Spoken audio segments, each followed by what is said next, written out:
the forgotten struggle. In 1599, a council was called on the shores of Kerala, not by the people, not by the ancient Christians of India, but by Rome, the Synod of Diamper, a moment when European priests sought to bend India's oldest church to the will of a foreign throne. They came with crosses in one hand and decrees in the other, demanding obedience, erasing traditions, burning books, silencing voices that had prayed in this land for centuries. But India was not silent.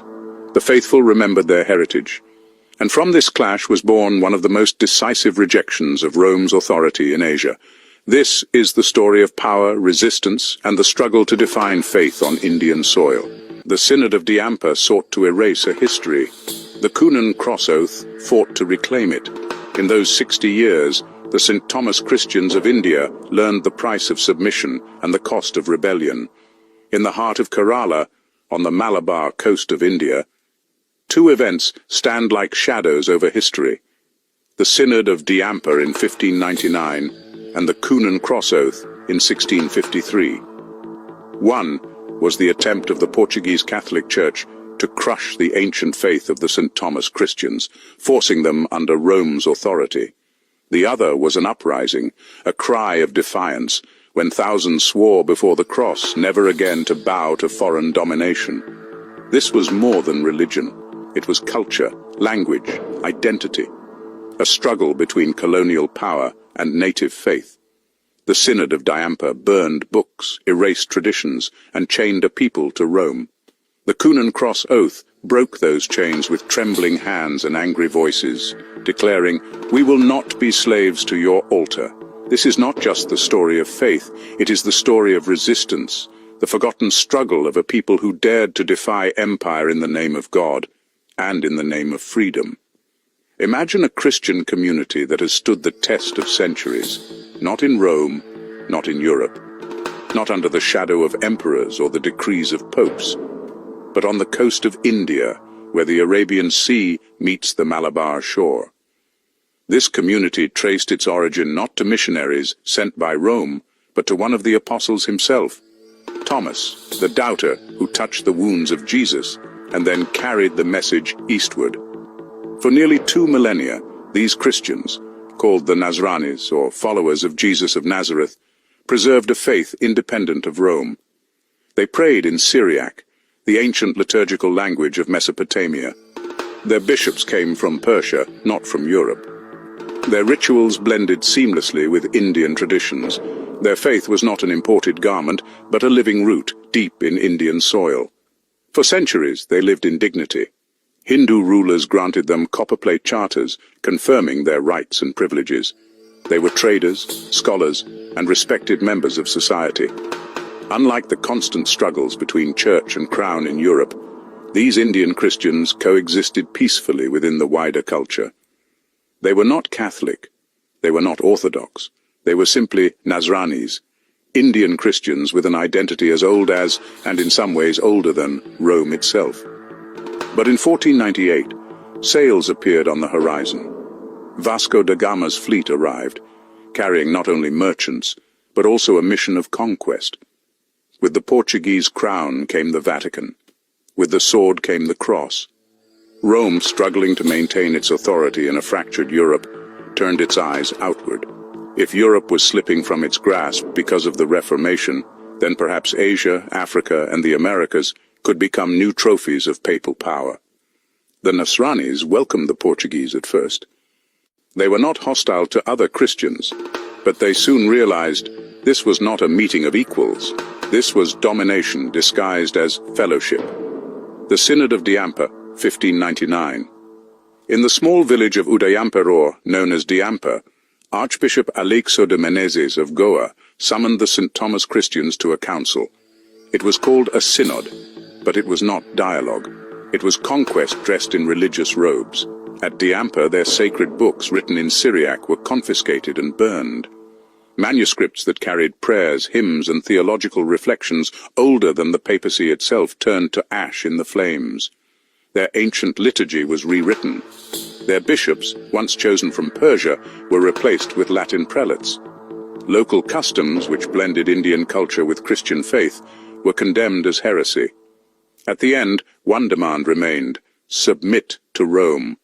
This was not a reform, it was erasure. 1,000 years of independent Christian identity was forced into the mold of European Catholicism, but memory cannot be burned as easily as books. Life under Rome's grip. For 50 years after Diamper, the Nasranis outwardly submitted. Their liturgy was policed. Their leaders were appointed by foreigners. Their customs were mocked. They were told that their heritage was backward, their language unfit for prayer, their faith incomplete without papal control. And yet in their homes, parents whispered to their children, "This is not the faith of our ancestors." They remembered. They waited. They endured. The Coonan Cross Oath, 1653. The breaking point came in 1653. In the town of Mattancherry, thousands gathered before a great stone cross, the Coonan Curishu. They tied ropes around the cross so that even those standing far away could hold on. With one voice, they swore an oath: "Never again, Rome. Never again will we submit to foreign domination." The cross is said to have bent under the strain of thousands pulling together. It became known as the Bent Cross. This oath was more than a protest. It was an act of liberation. It declared to the world that Indian Christians would no longer accept erasure. The Portuguese were shocked. Rome was humiliated. For the first time, an entire Christian community collectively rejected papal authority. The aftermath: division and survival. The Coonan Cross Oath created a permanent fracture. Some communities returned to communion with Rome, becoming what is today the Syro-Malabar Catholic Church. Others remained independent, aligning with the Syriac Orthodox tradition, forming the Malankara Orthodox Syrian Church, the Jacobite Syrian Church, and later the Mar Thoma Church. Unity was broken, but dignity was reclaimed. The Nasranis had shown the world that even under empire, even under coercion, identity can survive. The larger lesson: the Synod of Diamper and the Coonan Cross Oath were not merely events in Kerala's history. They are part of a larger story of how religion has been used as a tool of empire. Rome's intervention was not about theology, it was about control. Burning Syriac manuscripts was not divine inspiration, it was an attempt to erase memory. Declaring Indian customs sinful was not about holiness, it was cultural arrogance, and the Coonan Cross Oath was not simply a rebellion. It was a reminder that communities will resist when their history and faith are threatened. Legacy today. The legacy of this struggle lives on. Kerala remains home to one of the most diverse Christian landscapes in the world. Catholic, Orthodox, Protestant, divided, yet still carrying the marks of that forgotten struggle. The bent cross at Mattancherry still stands, a silent monument to resistance. And the question echoes through history. If the biblical God truly desired one faith, one truth, one church, why did Rome burn books, erase traditions, and demand submission at gunpoint? Was it the will of God, or was it the will of empire, using religion as its mask? Closing reflection. The Synod of Diamper is a story of erasure. The Coonan Cross Oath is a story of defiance. Together, they reveal a truth that history often hides. Faith can be twisted into a tool of control, but identity rooted in memory can outlive empire. The Nasranis of Kerala remind us that when faith is enslaved, resistance is sacred, and that the struggle for dignity, though forgotten by many, still speaks powerfully to our world today. In those 60 years, the St. Thomas Christians of India learned the price of submission and the cost of rebellion. Their story is not just about Christianity in India. It is about power, colonialism, and the way religion became a weapon of conquest. But it is also about defiance. For when thousands held that rope tied to the cross and swore their oath, they declared something eternal. Faith must never be enslaved. The empires have fallen, the altars have shifted, but the struggle remains alive in memory.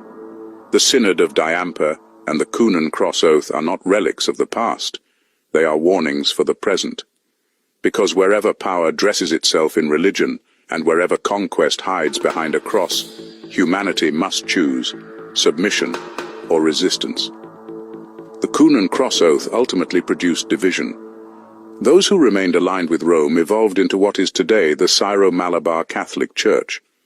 Those who resisted pursued ties with the Syriac Orthodox tradition, forming the Malankara Orthodox Syrian Church, and later other branches such as the Jacobite Syrian Church and the Mar Thoma Church. Unity was fractured. Rome's aspiration of absolute control was broken, the symbol of resistance. Today, the Kunan Kurishu stands as a monument to that resistance. It is less a relic of division than a sign that, when faced with cultural erasure, communities will act to preserve identity. Legacy and lessons. The Synod of Diamper and the Kunan Cross Oath are not isolated historical episodes. Their consequences remain visible in Kerala's religious landscape. The divided legacy. The Christian community that once shared a common identity is now expressed in several ecclesial bodies. The Syro-Malabar Catholic Church, in communion with Rome, tracing continuity from those who accepted papal jurisdiction. The Malankara Orthodox Syrian Church, the Jacobite Syrian Church, the Mar Thoma Church, and related bodies, tracing their identity to those who resisted. A 1,000-year unity was permanently altered within a century of Roman intervention. This division arose not only from theological differences but from the collision of empire with indigenous religious life. The larger lesson. The Synod of Diamper teaches a broader principle. When faith becomes intertwined with imperial control, it can cease to serve as a liberating force and instead function as an instrument of domination. When external authorities burned Syriac manuscripts, this was not an act of divine mandate, but of institutional consolidation. When Portuguese clergy dismissed Indian customs, the action reflected cultural arrogance rather than spiritual care. The Kunan Cross Oath exemplifies a different truth. Communities can and will resist when their identity and memory are threatened. The oath was an act of dignity as much as dissent. Faith versus control. History shows repeated patterns of religion serving imperial aims. In the Americas, Africa, and Asia, colonial powers combined military force with missionary activity. Land was conquered, and souls were targeted as instruments of governance. Yet the people's response matters. The Kunan Cross Oath is a reminder that faith, when tethered to local life and memory, can be reclaimed from colonial frameworks. The echo today. The bent cross at Mattancherry remains a visible reminder that identity resists erasure. The lessons extend beyond Kerala. They speak to how we approach cultural contact, conversion, and religious authority worldwide. For the Nasranis, the struggle was not only theological, it was existential, the refusal to let outsiders define who they were. And so the central question remains, if the biblical God truly desired one faith, one truth, one church, why has history been marked by forced conversions, book burnings, and mass acts of resistance? Was it God's will, or was it the will of empires using religion to secure power? Closing reflection. The Synod of Diamper is a story of erasure. The Kunan Cross Oath is a story of defiance. Taken together, they leave us with a clear lesson. Faith must not be enslaved. Identity, when threatened, can rise again, even under the weight of empire.